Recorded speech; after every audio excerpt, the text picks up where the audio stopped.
Hello, everybody, and welcome to the Digital to Dice podcast. I am Dave. I'm Ron. And Ron, we got episode 108 today. Caller number 2 to Jammin' 108 gets tickets to Gardner Palooza. Oh, it's going to be jam-packed. Yes, $76 versus the 76 Steelers. 50-yard line seats at Tampa Bay. Caller number 2 at 800-555-JAMS-108. Yeah, that wasn't bad. So, episode 108. Today, we got a couple things going on today. We got what we're playing. And the topic the topic for today is going to be sandboxes, as we've both been playing some games and doing some very different things. So I guess we're going to talk about playing in sandboxes. Aunt Becky left a mess in mine. Oh, unfortunately, yeah. Tell her to keep her beer store stuff out of there. And hey, also coming up, actually, we'll get to this right now. We have a Payoff Pitch update. So I talked to Joe real quick this week, and he gave us an update on what's going on with Payoff Pitch. So let's get that done right here. Joining us on the dice line once again from Payoff Pitch, it's Joe Bryan. And Joe, you got some updates with Payoff Pitch. So what's going on? Hi. First, it's nice to be here. And second, there was several rules updates, and I redid the chart. Especially the rare play charts. So one of the biggest complaints about the game was the limited number of rare plays that came with it. So what I did was I expanded the rare plays. They now cover about 9 pages of rare plays, and they're based on the pitcher's pitch quality. So in play, wheelhouse, defense, patient, tough, whatever that quality is, you roll the dice and go to the appropriate chart. Oh, okay. So that's neat. So you've added a bunch of different plays here according to the pitcher stats. Okay, that's kind of neat. Now, did I see that you were thinking about doing the pitcher cards, the batter pitcher cards thing there, something to do with that? So for 1963, I released individual batting cards for each pitcher that batted during the regular season as a PDF file. Those are free to download from the Sideline Strategy website. Okay, and and talk about some of the rule changes that you have going on. The biggest change was probably the hit and run. I had a different chart that I used for that, but I changed that to there's just more instructions and less of a chart type lookup. Even though if there's a ground out, there is a ground out chart now that was not there before. So it reduces the possibility of a double play and increases the likelihood the runners will advance during the hit and run if there happens to be a ground out. That's probably the biggest. Oh, and then the pitcher fatigue changed. I had these generic fatigue cards to use once the pitchers reach their stamina limit. So I changed that now. There's a chart that is referenced, and it's based on each pitcher's pitcher result. So if the result is patient or tough, you use the percentile dice to determine if it remains patient or tough, or if it changes to like a wheelhouse result or an automatic single or in play. Oh, I see. Now, is that something you would roll each batter, each inning? How would you handle that?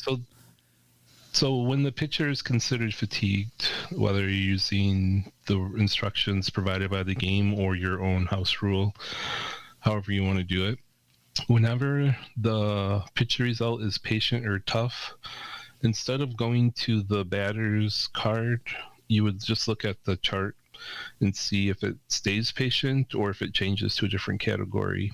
And then you would need to re-roll the percentile dice. Oh, I see. Okay. To resolve that at-bat. So if the pitcher has a lot of patient or tough results and they're fatigued, there's some extra rolling. But if they don't have many, then it limits the amount of changes. Okay. And is this going to be for all seasons or just certain seasons, or would this be a general chart for everything? It's a general chart for every season, so it's included.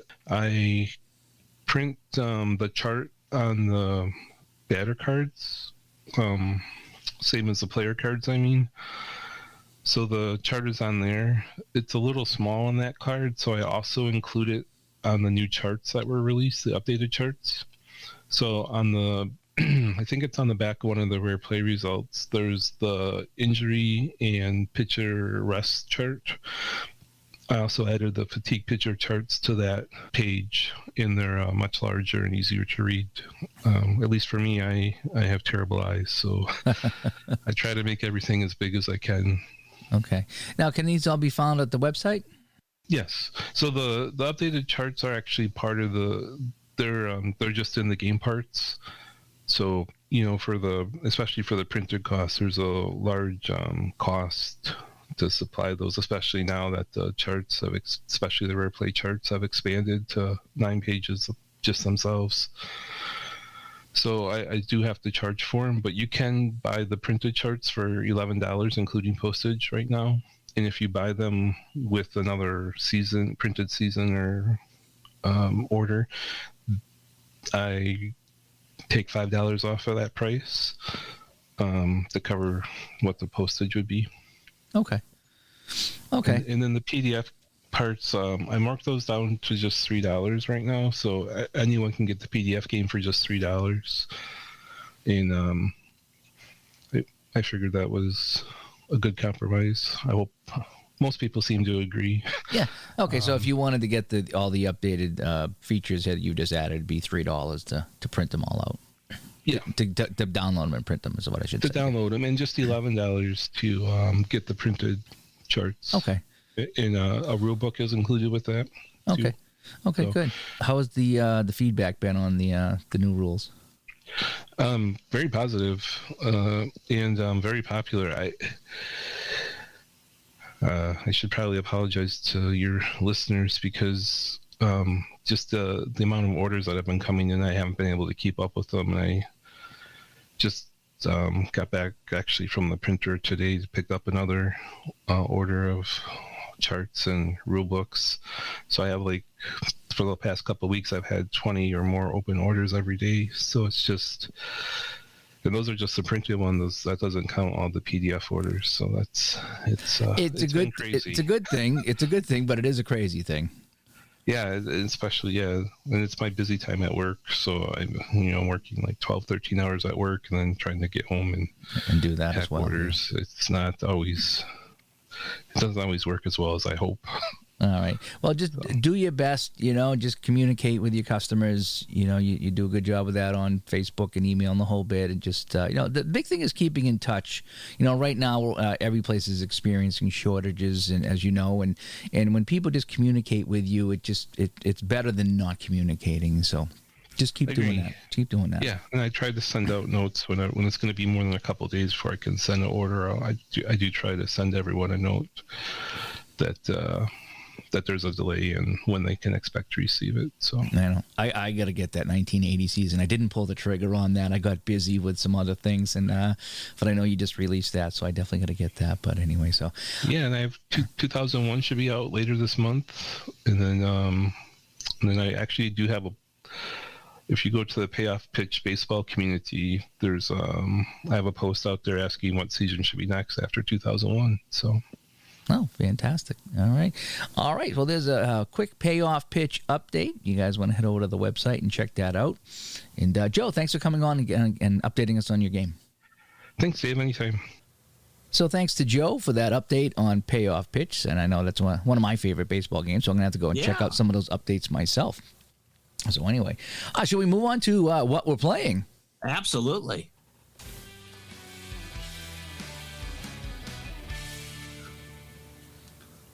Yes. Nothing? You got nothing?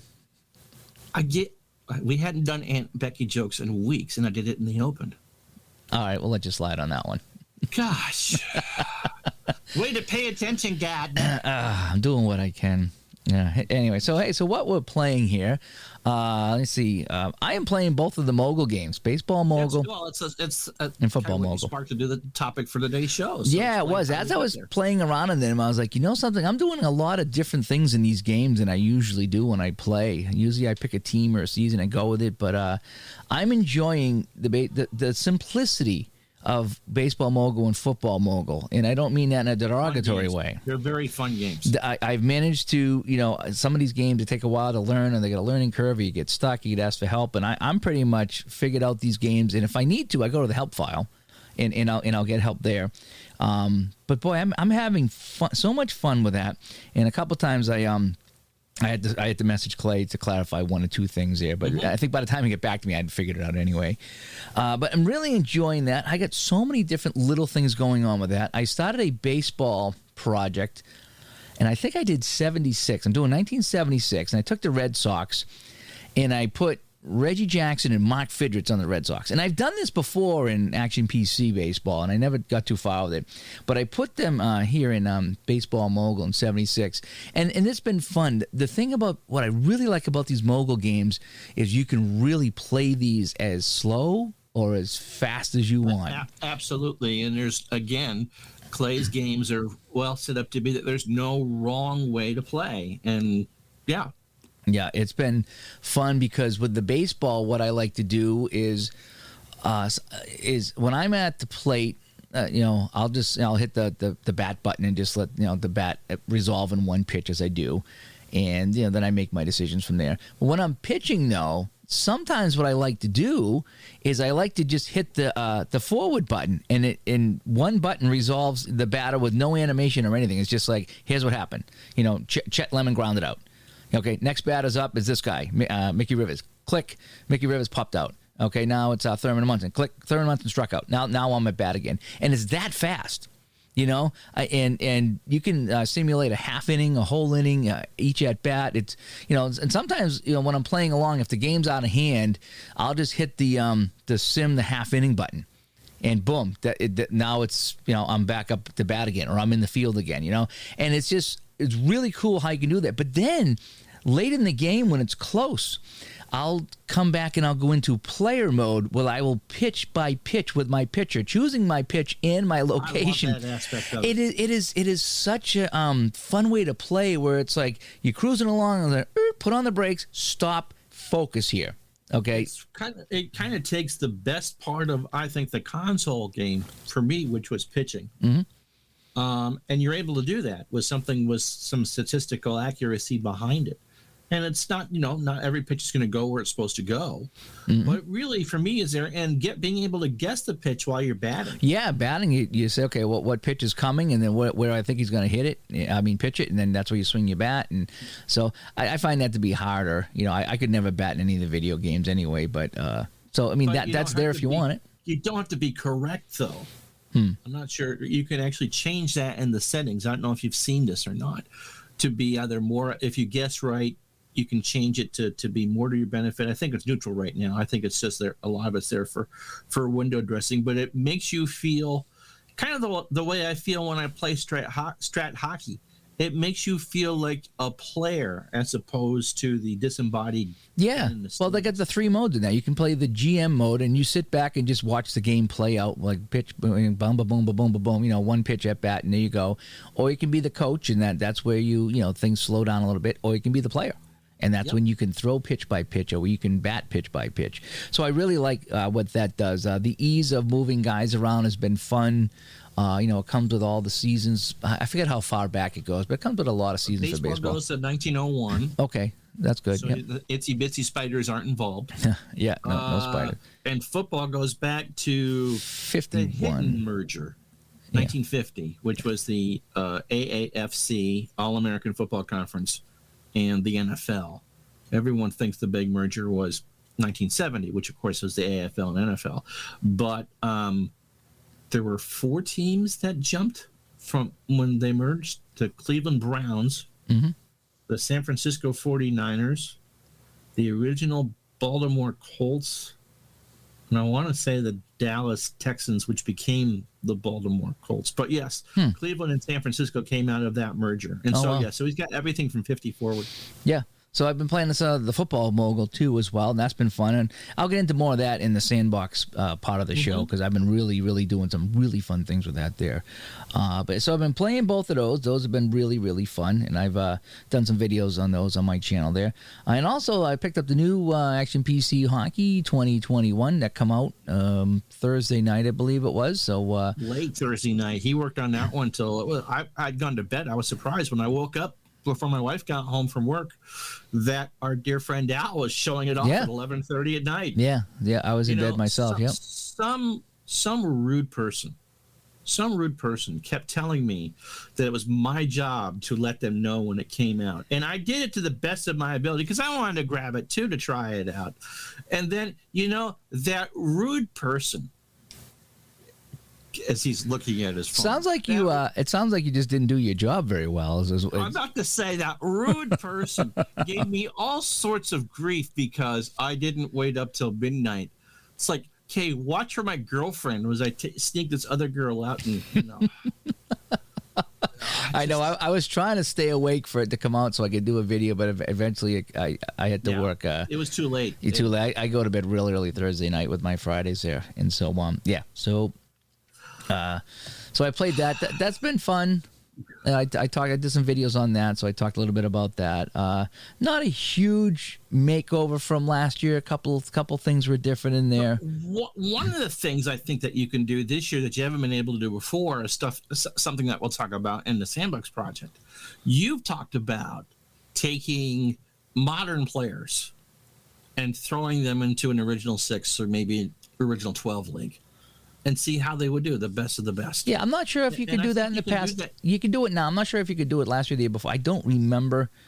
And not only can you do it now, you can do it with the correct schedule from a given year. So if you want to take the 2020 players and have them play on the 1956 teams with the 1956 schedule, you could do that now. Yeah, I always tried to do that with Franchise Hockey Manager, but they never. That game had a hard time doing that because of all the salary caps and the whole bit. And right, the idea being that it would be fun to take the 2020 teams of hockey and break it down to 6 teams only. And so imagine what the teams would look like if you filtered out 24 teams. You know what I mean? You'd have all 6 all-star teams, and that would be a blast to play. Oh my goodness! Imagine what number, because Connor McDavid just had a magical year last year. Imagine if he actually had any support.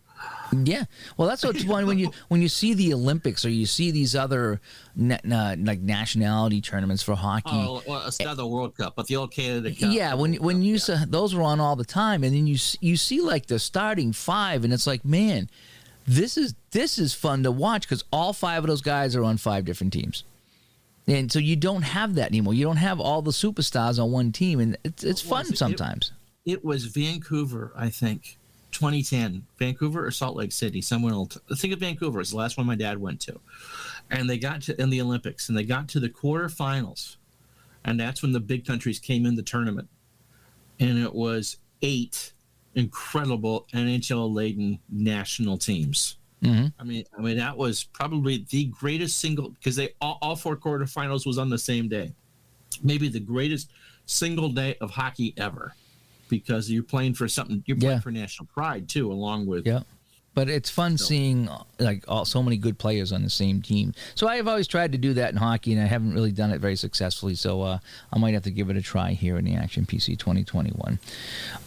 Let's see. Aside from that, that's mostly what I've been playing. I've been really working a lot this week. I'm back doing the play-by-play.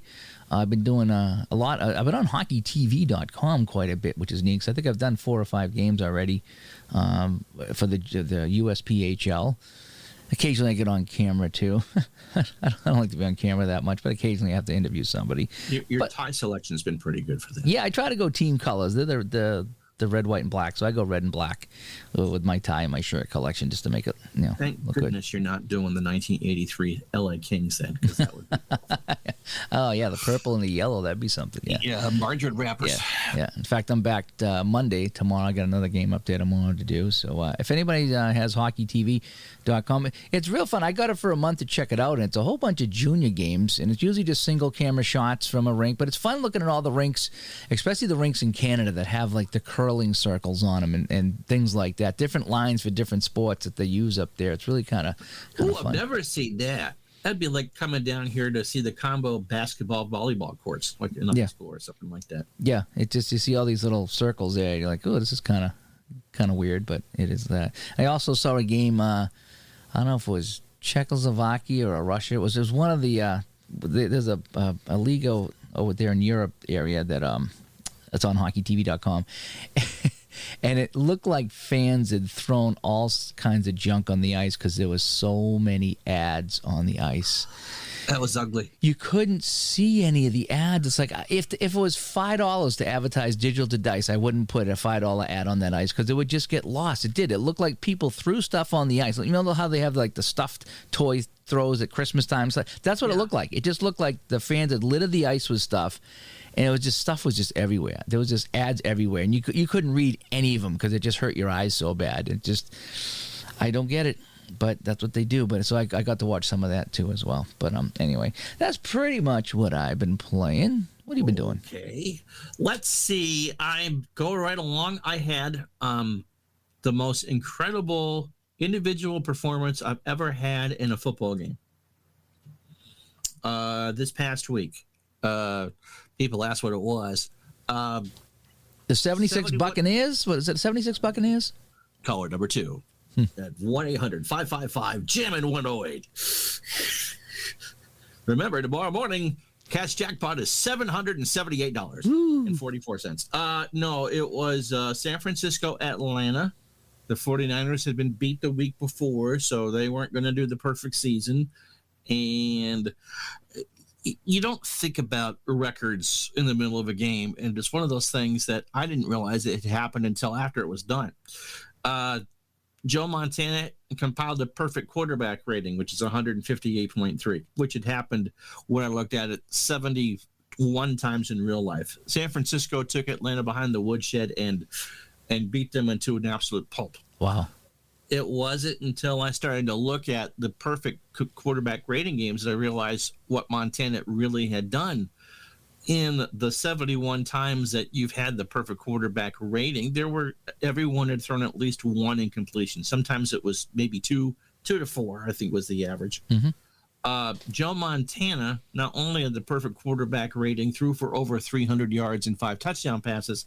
He didn't throw an incomplete pass. He went 24 for 24. That's nuts. And as far as I can tell, there has never been a game in NFL history in the 102 years where a quarterback has achieved a perfect rating, and I'm sure there's qualifier of at least 10 passes or 15 passes, and not thrown an incompletion. I don't think I've ever heard of one. So that would be, you can get them in baseball. Obviously, they don't happen very often. You roll a 300 in bowling, that's a perfect game. He literally played a perfect game. Yeah. Someone thumbed it down on my channel. It must have been Steve Bartowski's mommy. But yeah, so we're through 5 weeks of that after a rather scary week for my wife and all that. Did you guys go back to Dunkin' Donuts for coffee? No. How can I tell this in a she got a little cut on her leg. Oh. That wouldn't stop bleeding. Oh, man. And so we had an ER visit. Yeah, the more you know. So you played Surgeon Simulator? I'm sure, just like your wife, just like Sharon, the last one you'd want operating on you would be your spouse, right? Yeah. Remember that time? Die. I went to have a hangnail removed. Why I've only got one leg? Sucks to be you. So we're through that. The other thing I did since we've done that is someone asked me to do a Ryder Cup, the golf match play between the U.S. and Europe. And this past one that finished up just isn't going to be very good. The U.S. won 19-9. Oh, wow. So I'm in the process of doing the 91 Ryder Cup, which is the first time it got so dicey that people really started to pay attention to it. And so I've done 3 of the 5 sessions, and the U.S. won it in real life on the last match, the last hole of the last match. Oh, wow. Because Bernhard Langer, the greatest senior player, I think, in history, missed a 6-footer. Wow. And that's how the U.S. won it. The U.S. is not playing as well. So I've been using Action PC Golf for that, and that's been fun and frustrating at the same time because it's the Americans that can't make a short putt. And so I'll be doing the last team session this week, and then I'll figure out how I'm going to do singles. So doing that, thanks to your inspiration, I pulled out my 75-76 Islanders, and I don't think they've won yet since I've pulled them out. They are now 4 wins behind where they were in real life. I had to look it up. Of course, it doesn't help that we played Montreal and Buffalo in back-to-back games. Oh, those are good teams in the with St. mid-70s. Louis. Buffalo was a 108-point team that year, and Montreal was Montreal. I've got some easier games coming up. I saw the North Stars coming up again. So, like, okay, we're going to beat some. So doing that, and my 77 Red Sox are now 65 games deep, and Bernie Carbo still won't slow down. Again, this is a team that's averaging 6.5 runs a game. Oh, wow. We're now 2 behind the Yankees. We're 2 games above where we were, but we're still 2 games behind the Yankees. So that's pretty much what I've been playing along with Gems. And it's fun. You know, again, the whole key is having fun. I've learned about it. This Red Sox project I'm doing, I should probably do a video on because I need some cheap views for my channel. My goal is, instead of doing a full 2,400 game season, because that takes forever to get bored, that I would do the Red Sox in strat from 77 to 92, or 91, whatever year the last year they didn't suck Okay. for a while, and just play those teams in my childhood and see if I can get them any further than what they got in real life. I don't think the 77 team wins a pennant, but the 78 team obviously could. The 79 team contended till late. And then Don Zimmer got fired in 80. And then those mid-80 teams, from the sweet spots of my childhood. These are the people I listen to night after night.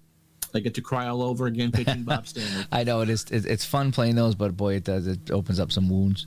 Oh, yeah. Don't, again, not intending to stream any of that because I get Tourette's, especially with that Red Sox bullpen. It is maddening. I'm that way when I play some of the Bruins teams. It's like, come on. It's fun though because you go back and remember. Yeah. 77 is a little before my wheelhouse, so I know the names. But the only thing I really remember about that season was Billy Martin and Reggie Jackson getting into a fight at Fenway on national TV. That was great. I love that. So it's names I know, but no memories of actual games. And so it's fun to see that and stuff I didn't know, such as Dwight Evans we talked about this. Evans must have gotten hurt, and it's a giant cluster in right field. So that's pretty much what I've been playing. Okay. I forgot to say, too, that as part of the Sandbox subject today, I put in Franchise Hockey Manager 7 and did a draft. Fantasy draft scene. It went pretty well. I think I did mid-70s, and I got some good guys on my team, and I'm 2-0. I took the North Stars, but it's all, it doesn't matter. You just took the franchise. Yeah, I just took the franchise because I didn't get any players. Yeah, but I drafted. I think I got a lot of Rangers on my team. I don't know how that worked out, but I got. Oh, and I did the what do they call that? Oh, not only is it a fantasy draft, but it's the I forget the term now in Franchise Hockey Manager. So when the player, you can get any player at any age. Oh, okay. Oh, they have a name. Grab bag. They have a name for it, and so yes, I can't think of it off the top of my head, but yeah, it's something about a start, some kind of a start. So in other words, I have Patrice Bergeron, and he's 35, but yet I have a 19-year-old Jerry Cheevers. if you follow that. So Yes. random debut. That's what it's called. So I not only do I do a draft, but when you set up to random debut, you can get players from any era at any age. And That's cool. they're not in order. So I could have a 35-year-old Wayne Gretzky, and a 19-year-old Ted Lindsay or something like that. So I mean, the older guys could be younger because it's not in order. So that's a nice little sandbox thing there. But I'm 2-0 on my team there, and so I'll be streaming some of those. I just pick my team and just set it to automatic because I don't know what the heck I'm doing. Sometimes I like to play with the lines a little bit to feel like I'm helping. But for the most part, I let the computer do it all. But so so that's a good segue into our topic of sandboxes. Yeah. Shall we? Shall we?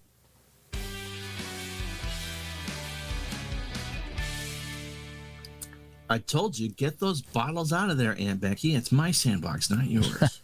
I know who puts those bottles in a sandbox. But anyway, yeah, so we were talking here, especially after playing the mogul games.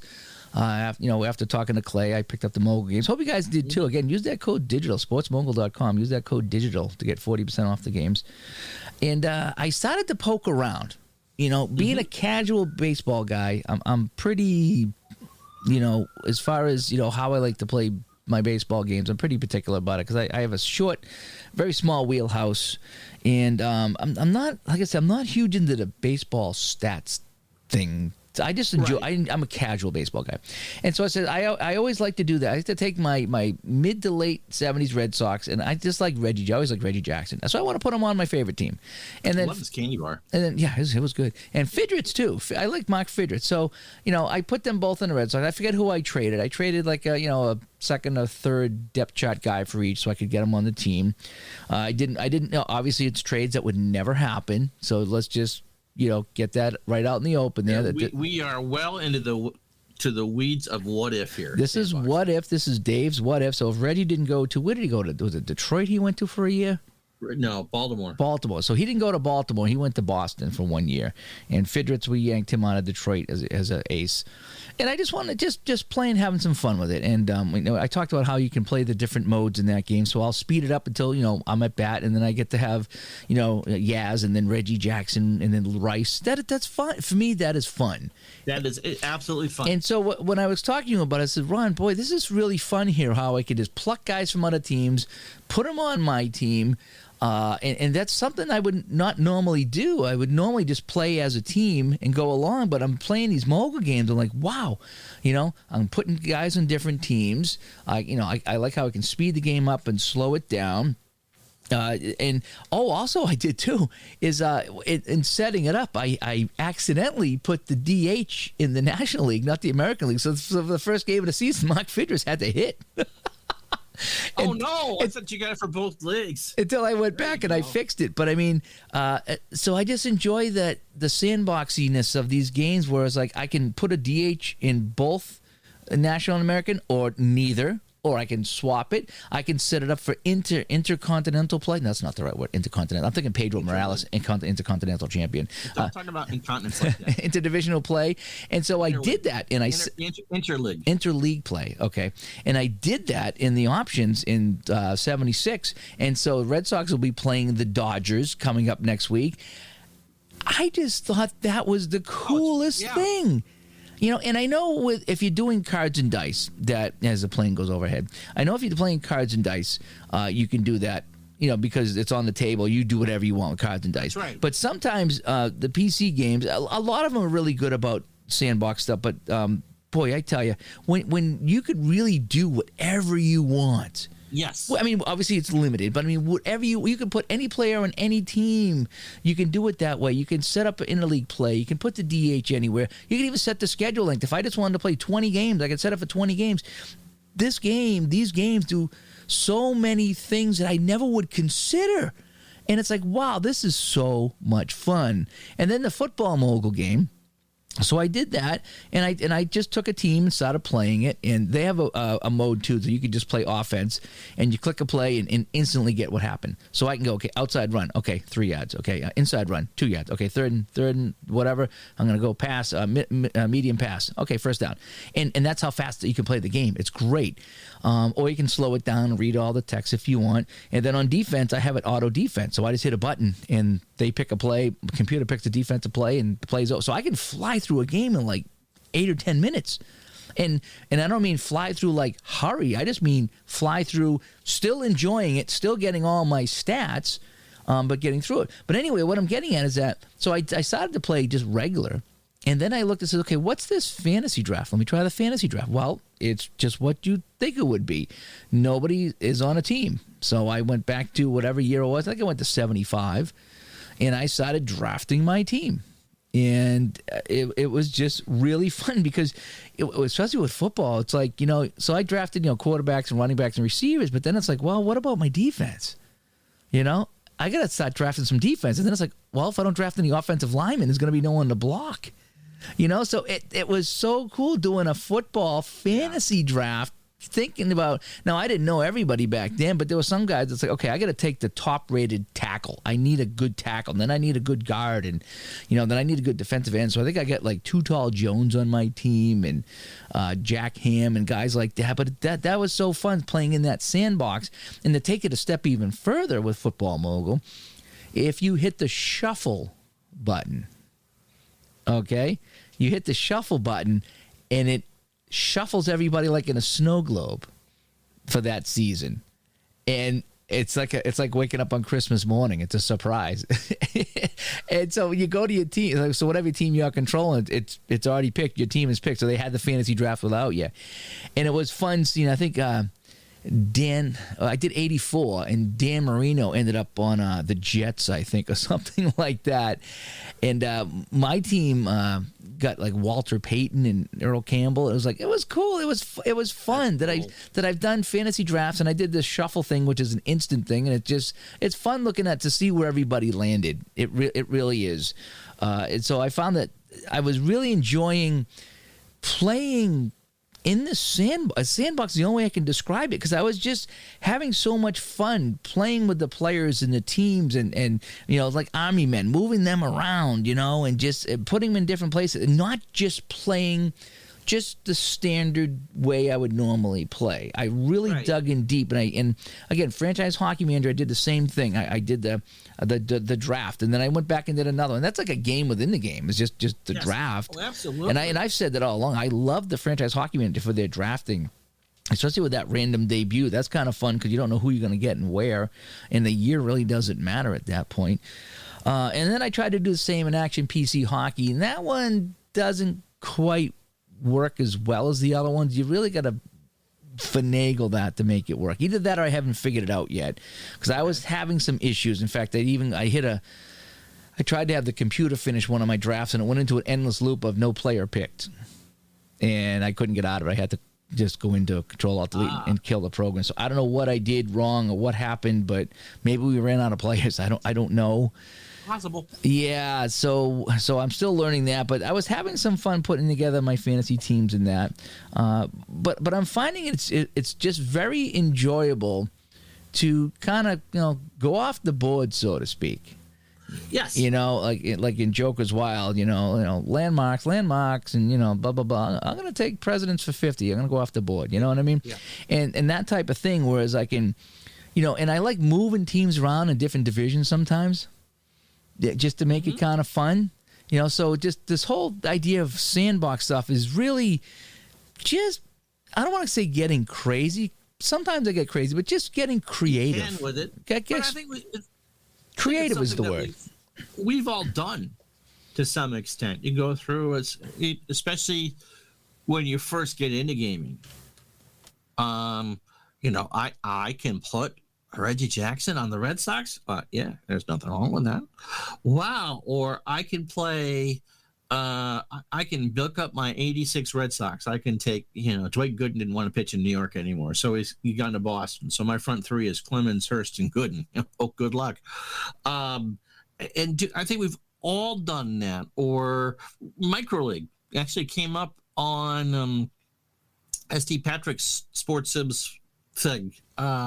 What were the original teams that came with Microleague Baseball? And again, it wasn't there weren't stock seasons. It came with 25, 26 teams. And so that was all meant to be, unless you wanted to do the 2 or 3 matchups that you could in real life. If you wanted to take the American League All-Stars and play them against the 55 Washington Senators, you could. And so that is the ultimate what if sandbox. And it kind of gets you, you're limited to your imagination. Cards and dice is real easy to do. I know that sometimes I've taken that, let's say even a stock season, because it's easier for me to set things up and just leave them. Okay, I got to play 15 games against the Seattle Mariners with the Red Sox, or 12 games or whatever it is. So instead of doing the schedule, I'm just going to play those 12 games. I'm going to do 6 in a row in Seattle, and then hit the button and set up to do at home. Then I'm done with that. Is it realistic? No. But even that's a what if, then you're done with it. And as you go through and check off the teams, the what if actually falls under the sandbox category. So yes, we've talked what ifs before, but sandbox is the ultimate what if. What if the Red Sox were in the NL West? What if this guy played on this team? What if instead of 162 games we played 25 games. We played everybody once, and that was it. Create your own. What we've all done in video games. Create your own player.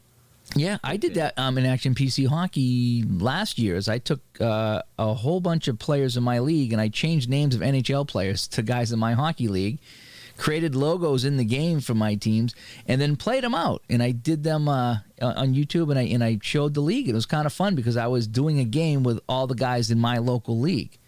Between the goalies and the players. It was just fun just having those names out there. That was the ultimate sandbox for that. And I did that in Wayne Gretzky hockey because listener Tony Whitehill and I were on, well, I didn't play because I couldn't, but a street hockey league. And so the Wayne Gretzky, I think, came with 10 teams. And we took a team that no one would ever play and changed all the names. To those, and I think I was a skater or something like that. So yeah, I mean we've all done it. And games like Pater or something like that, where there's no name. Do you want Bob Gracie to be your quarterback? Do you want Dave Gardner to be your quarterback? Here I am. So yeah. No, there's and again, the mobile games make it real easy to do. And I think part of the lure of these games is that you can suspend reality or right or wrong or what if. I think it's a nice break. A change of pace, absolutely. Yeah, it's a nice palate cleanser of a replay because a lot of us play our favorite teams or whatever, and we want to see, hey, can I get them wins? Can I get them to so many points? Can I win the Super Bowl? Can I win the Stanley Cup? Whatever it is. But it's nice just to get completely creative and crazy with some idea and see how it goes. And I follow some people who've done some really crazy things, whether it's on Delphi or whether it's on Facebook, and they like, hey, what I'm going to do is I'm going to take a team from the original 6 and put them here, and I'm going to or I'm going to take one all-star from each of the past teams and put them on a modern team. And people have come up with some really creative ways to have fun with their game, and I'm finding that, holy cow, I am really enjoying all these games I've been playing that I talked about this week. I'm really getting very into the sandbox with these and just doing some things that I wouldn't normally do, and playing in ways I wouldn't normally play, and doing things that would never happen in real life. And and you got your naysayers that have to put in their 2 cents because you're not playing it correctly. And we've talked about there's no wrong way, but for some people there is. But you just gotta play it and enjoy it, and just I don't know, it's just really fun. And I think I did a video and I showed off all the teams in Football Mogul that where everybody landed, and it was fun to see.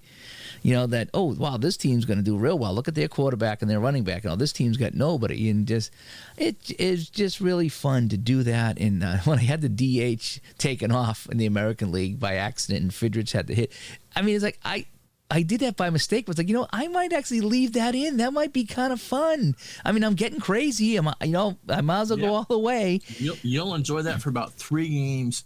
Yeah, I'm not a fan of when I play baseball games, I usually play American League because I don't like having the pitchers here, because that means you got to talk about, bringing in a strategy, pinch hitter. Yeah, pinch hitter, and then bring in another pitcher. It seems like you go through pitches more often like that because, you get two guys on and, one out. It's like you don't want the pitcher hit, and, now, you want to get those runs in. So the pitcher, and I never liked that about baseballs. Once they pull you out of the game, you're out. I never liked that. Yeah, I suppose coming from a hockey background where you change on the fly. Yeah, you come out and you come in. Yeah, and even with football, you go out, you take a rest, you come back in, and same in only baseball is that way. But as baseball fan first, that's what you grew up with. And it's like someone goes in to pinch hit or pinch run, and that's it. They take him out, and he's done. He played his 5 minutes of the game, and he's in the showers, and it's just. I mean, that's how they do it. I get it, but for me, I never. No, I get that. Yeah, and I always thought, it'd be nice to go back in. It's like, okay, you go hit for a couple innings. I'm going to come back and hit. I just thought they would put that in for a rule. Actually, there was a couple teams in the late '70s. They did this with the Pirates and Kent Colvey. He and Grant Jackson took Colvey a righty and Jackson a lefty, and depending on who the batter was, as long as the player stayed in the game, he didn't necessarily have to pitch. So to Colvey and Jackson, this only happened a couple of times, kept switching from right field to pitcher. Oh, I was going to say, technically they stayed in the game.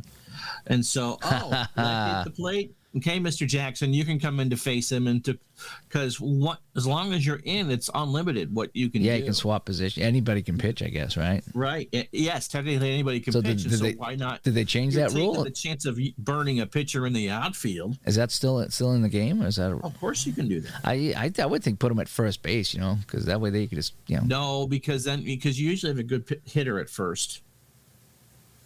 Right fielder is a good one to do that because unless a lefty's at the plate, there's a chances are the pitcher's never going to make it.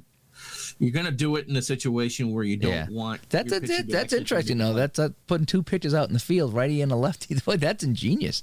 Yes. I wonder if you could do that in these games. If I could do that, of course you could. And then just say, okay, now you go to pitcher, you go to right field. That's a whole nother part of the sandbox. Yeah.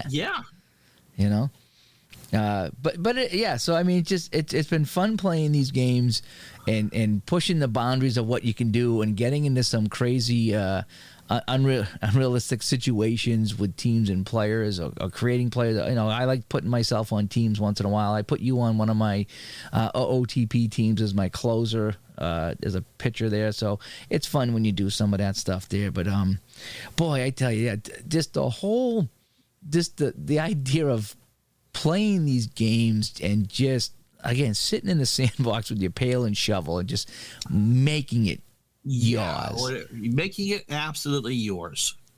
Yeah. Whether even if it's a draft league and having everyone in your do you want a NFL team in Burlington, Vermont? Well, guess what? Yeah, that's the other thing too, is you can move teams around to different cities and have fun with it, and just it is, again, it's a nice break. Like I said, we always just play our favorite teams and whatever, and we whatever, play the Seals and whatever, and then to go and to do something so crazy, but it's fun at the same time, because it's like, wow, this is neat. I got my fantasy draft, I got teams all over the place, and this I don't know, I just was having so much fun with it, and that's the point of all these games, is to have fun. Yeah. And I like watching what other people do, too, because, like I said, the guy that said, I'm going to take one superstar from every franchise and put him on a team in modern day. And so, you'll get, Ken Dryden on the Canadians or something like that, or, Bobby Orr on the Bruins, and just, put him on a modern day team. And so that was his kind of sandbox thing. And there's some other people who, did some other fun things. And it's just fun watching them. I'm going to have, absolutely. Like I think Al took some of the USFL teams and put them in the NFL. Doing that in pro strategy football. Yeah, so he's doing that there too. So that's kind of fun too. So again, our buddy Mike moved the 2070 Yankees to 2002 and is doing a season with that. Yeah. Yeah. So that kind of thing there, just sitting in the sandbox and playing these games is so fun. Yeah, it really is. Again, so there's not only, it's an infinite number of ways to do that, and I think for you with the mobile games, it's really easy to do that. Yeah. Suspended reality. Yeah. Doesn't make it any less fun. And again, when I've done we've done a show on fictional stuff, and in OOTP, when you're doing fictional baseball, you build those bonds with those players that you would. Just because the name is Dave Gardner at the start, it becomes something after a while when Gardner hits a home run or throws a touchdown pass. It means something. Yeah, to they you. have the fictional players in the mogul games too, and I think I did one like that with just a quick start, and it was like, wow, that's good. Like I say, I don't know who these guys are, but we're gonna find out if they're any good. We're gonna find out. Yeah. So that is kind of fun there too. And I think with the baseball mogul game, you can actually go back in and select teams and create a whole league from teams from the past. Oh, okay. So if you want, like I said, those 27 Yankees and the 58 Cardinals and the 77 Yankees and the 2002 Diamondbacks. Whatever your go back and pick them all and put them in and play the best of the worst, whatever you want to do. Football, I don't think you can do that with football, but the baseball mogul you can.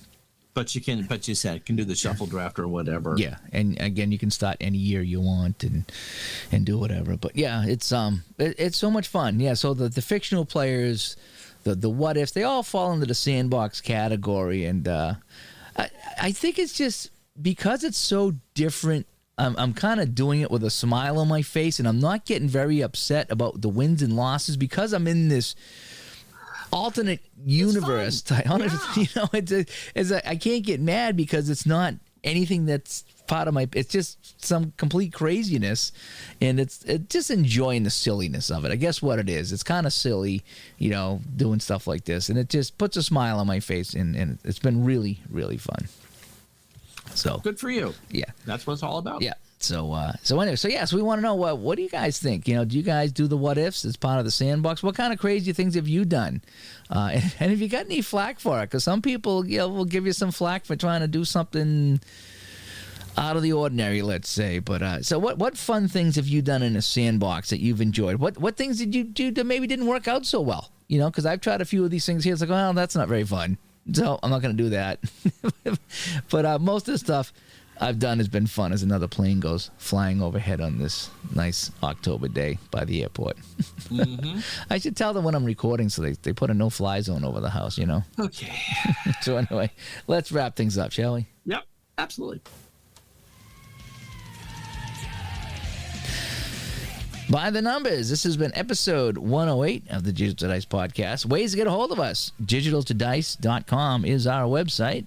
978-751-DICE is the dice line. Send us a text.